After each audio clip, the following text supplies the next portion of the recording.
Hello friends, मी Priyanka. Good morning. आज Sunday होता त्याच्यामुळे आज खूप लेट उठली आणि सकाळची घाई इतकी होती, की संडे असल्यावर ना कामं खूप लेट आवरतात. काय एवढं उशीर होतो काय माहिती? त्यामुळे मी आज एक पण शूट केलं नाही आणि सगळ्यात पहिले कपडे वगैरे धुवून घेतले आणि जेवण बनवायला घेतलं. आज संडे असल्यामुळे आमच्याकडे कोळंबीचा बेत होता. कोळंबी रस्सा, फ्राय, चपाती आणि भात असं बनवलं होतं. कोळंबीचे फ्राय पण करून घेतले होते आणि मग म्हटलं भरपूर वेळ झाला, 12 वाजले. रोज तरी मी 11:30 पर्यंत जेवून घेते, पण आज 12 वाजले तरी माझं जेवण नव्हतं.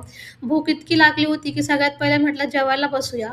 सगळ्यांना जेवायला वाढलं आणि मग मी स्वतःनी पण जेवायला घेतलं. त्यानंतर मग दुपारी मस्त आराम केला आणि संध्याकाळी डी-मार्टला जायचं होतं म्हणून मस्त फ्रेश झाली. असं ब्लॅक कलरचं टी-शर्ट आणि जीन्स घातली होती.